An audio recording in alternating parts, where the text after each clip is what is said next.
Hello, everyone. I was recently interviewed.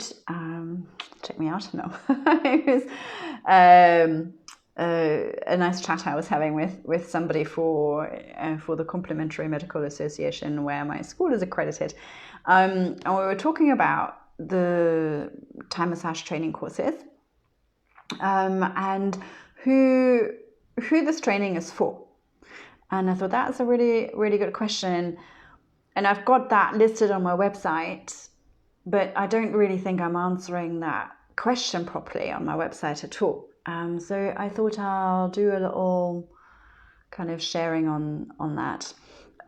So what it also says on my website, for sure, it's a really great modality for yoga teachers. And that's how I came into Thai massage. I started off with yoga, and through the yoga, I at some point discovered this whole thing called Thai yoga massage. I think it was even at like a yoga conference stroke festival thing that I did my first workshop and fell in love with it. It's a beautiful complement to teaching yoga. You have your whole student base of people who probably do yoga because they do have some aches and pains and issues and stress and all those kind of things, and there will be just your perfect client if you also have this modality to offer, Thai yoga massage. And we're using so many movements and stretches and twists and all that we actually do in yoga, only it's kind of passive because we do it for the person receiving the Thai massage. So again, I think it resonates. I look at all of the people who've ever come to my training courses. The majority are quite serious yoga practitioners, and quite a lot of them are also yoga teachers. Having said that, you really don't need to be a yoga person at all to do this training. So it's not a prerequisite as such. It's just that it happens to be a beautiful marriage. Also, quite often, I have people who are already body workers or therapists. Actually, in the UK, I had quite a lot of physiotherapists on my training courses. People who do more classic and oily massage, working at a table.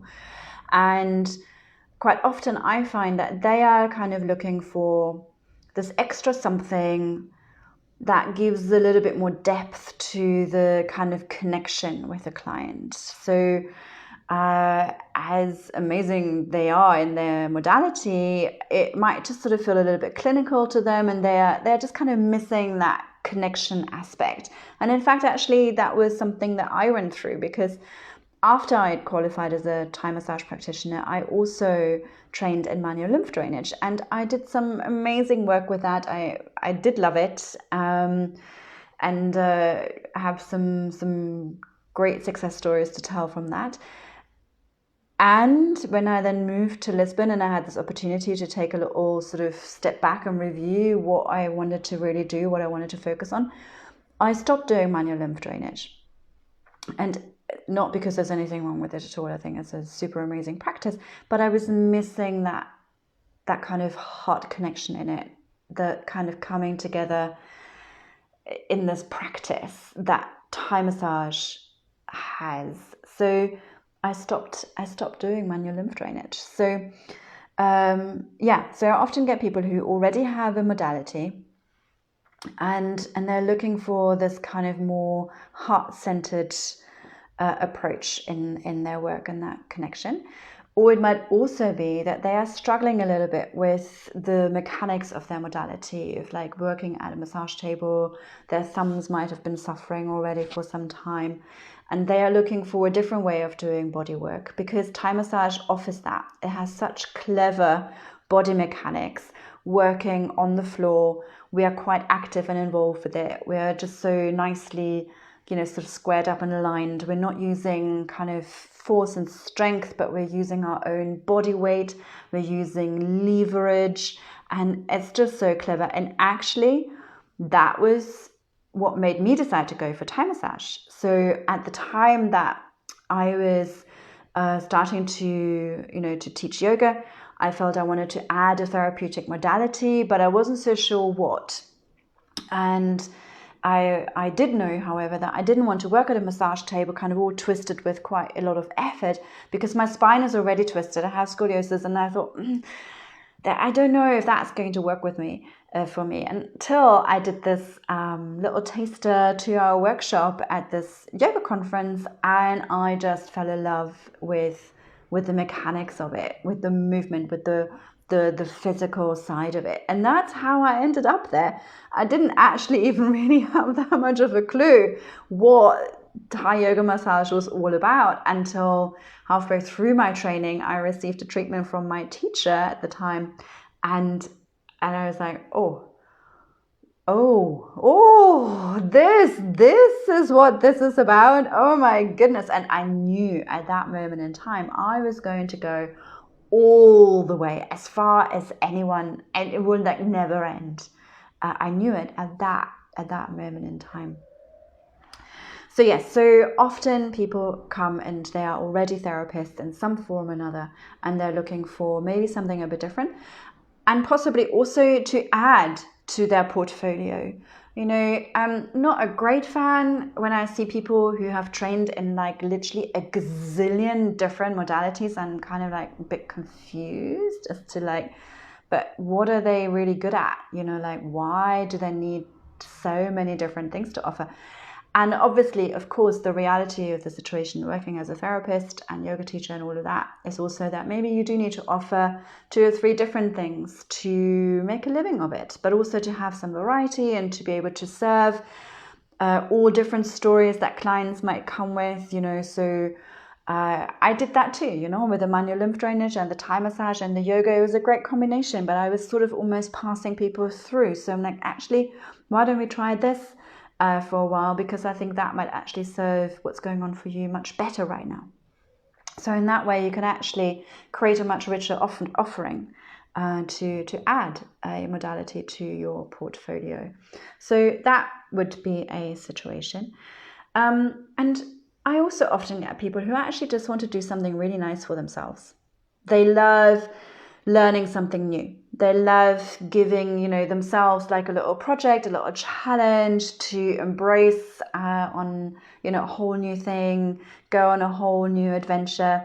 And they might, you know, want to just kind of give family members, friends and family some treatments and share it in that way, and have no interest at all in ever getting paid for it, because it's just something that they do for themselves. And that is also so amazing. And some of those people then obviously turn into you know, professional practitioners, which I'm always delighted to see, of course.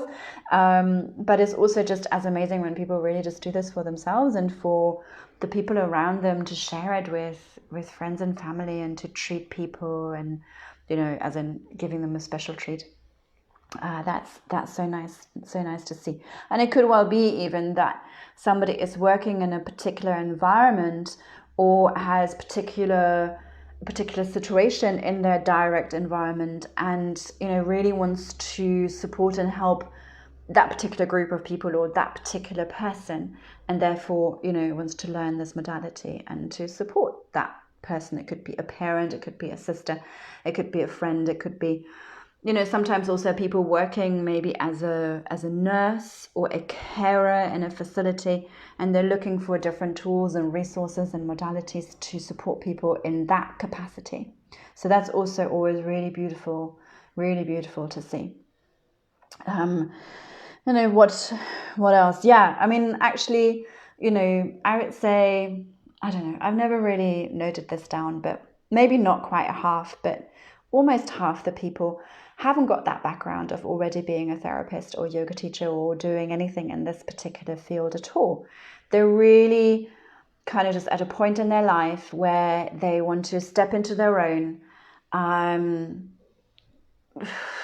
start fresh after a period of something in their life, make a new fresh start, embark on a new journey, and yeah, discover something for themselves. And that's such a privilege, I have to say, to be with what I do with my work, to be part of people's journeys in that way, and to yeah, support that journey in any way I can during the training and after. So that's always really amazing. And in a way, that's probably also the factor that most people have in common, no matter what their professional background, their story, their age, their, whatever, wherever they come from. But usually they have that in common, that they are kind of looking for something a bit different in their life. They want to change something about their life and the way that they live their life and in what they do in their, in the kind of the impact they make on the world. And it is such a privilege. I feel so humbled that I can be part of that. It's absolutely extraordinary. And one thing that comes along with that is also an aspect of self-healing, because obviously often when people come to that point where they really want to make this significant change in the way that they live their life, it's usually come from kind of a story of some form. It's something happened along the way that brought people there, some process, something that they're looking at and that they're deciding it's time to step out of that. It's time to reclaim my own life again in some way. So it's also part of that personal healing process that we all going through continuously anyway.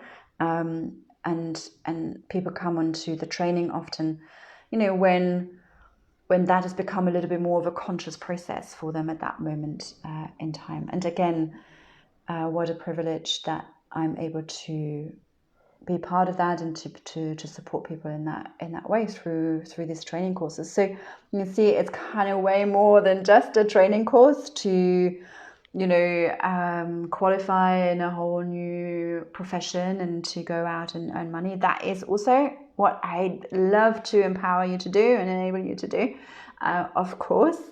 But there's kind of like a bit more to it. And, and I have to say, like, if I look back, the mix of people and the stories that everybody brings, absolutely extraordinary. From, I don't know, retired police women to people who've just kind of managed to come out of really severe chronic fatigue and using this work to heal that, also absolutely extraordinary. To physiotherapists of professional rugby teams. I mean,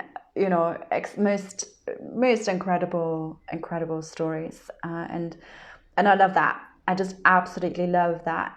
I will never know in advance, kind of what their story is, because there isn't really as such that prerequisite. It is for everyone to come and join, and to embark on that beautiful practice and to embrace it. One thing I would say is important though, and that is, I guess, more to do with kind of my point of view on things, on what's actually happening in the work that we do. And I'd say if that didn't resonate with you, then maybe this training isn't for you. So, my principal belief is that our bodies are designed to heal.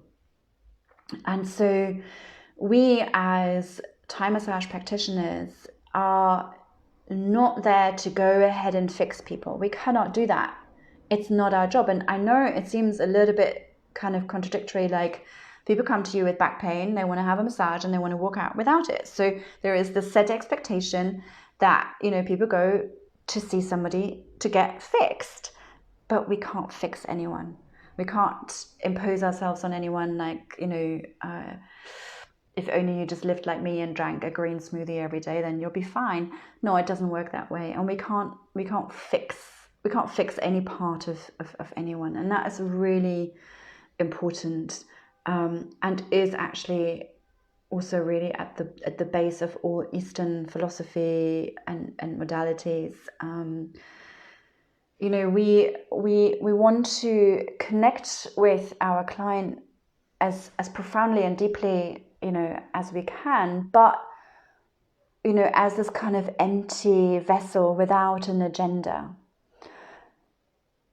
And we remain on our axis and they remain on their axis, so that as we come and work with somebody and join into this practice, at no point does this happen.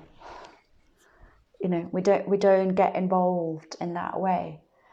So we need to leave our egos outside, and the only thing that we can do is create a safe and comfortable environment for them, so that process of healing can take place in them, that they feel safe and comfortable enough to take that step to change the story of the pain and the drama and the whatever discomfort, the disease, to the story of health, which is innately in our intelligence. So the information of health is already there. It's in our blueprint. It's just that temporarily, for a number of very valid and good reasons, we're not able to access. So I'm not even saying that it's not anyone's fault that we can't access that information, because otherwise we say, well, just tap into, there's the blueprint, there you go, why are you so stupid and sick and in pain if the information's already there? No, we're not able to access that information for good and valid reasons, because if whatever stories have gone on in our lives, on having to choose the safer option, we are a result of surviving ultimately, and biologically, literally, so over our lifetime, our body has been coping extremely well, adapting, adjusting, compensating in so many incredible, magical ways. It's just that in the long run, it was then maybe not serving us anymore. We didn't fully release that pattern of adaptation, but actually kind of stored it somehow in the body, and over time that developed into pain or disease or whatever it might have been. And so that's why it's kind of about having a look at some of those stories and beginning to slowly, step by step start to change the narrative of those. And our job is, yes, we can improve the conditions. That, absolutely, yes, I can release some of the muscular tension, I can mobilize some of the joints and, stimulate circulation, etc., etc., etc. Yes, absolutely. We do work also with the physicality of the body. But again, that is just to create those better conditions for someone to feel safer and more comfortable. So it's part of the same story. And in that place of comfort and safety, that's where the healing can then ultimately take place. So I'd say, in terms of who is the Thai massage training for, for anyone, but you kind of need to be on the same page with this. I guess that's the only condition. And if you feel that actually really resonates with you because of the experience you've made in your own life, and if you feel quite passionate that you would like to also facilitate that for other people, then maybe this could be something for you. So yeah, anyway, I feel like saying all of that, I desperately need to update my website because it doesn't really say any of this. So that's a good nudge. I shall go ahead and do that sometime soon. Anyway, so maybe that was helpful. And if you have any questions at all, then please comment below. I'm super happy to talk more. Maybe you have a question specifically related to your personal situation and you're wondering if this could be something for you, then love to engage with you and speak with you. Just comment below or have a little look at my website, where you'll find all of that terribly out of date information, but you'll at least find my schedule of the courses coming up. So yeah, thank you so much for listening. Enjoy the rest of your afternoon and evening. Thank you so much and take care.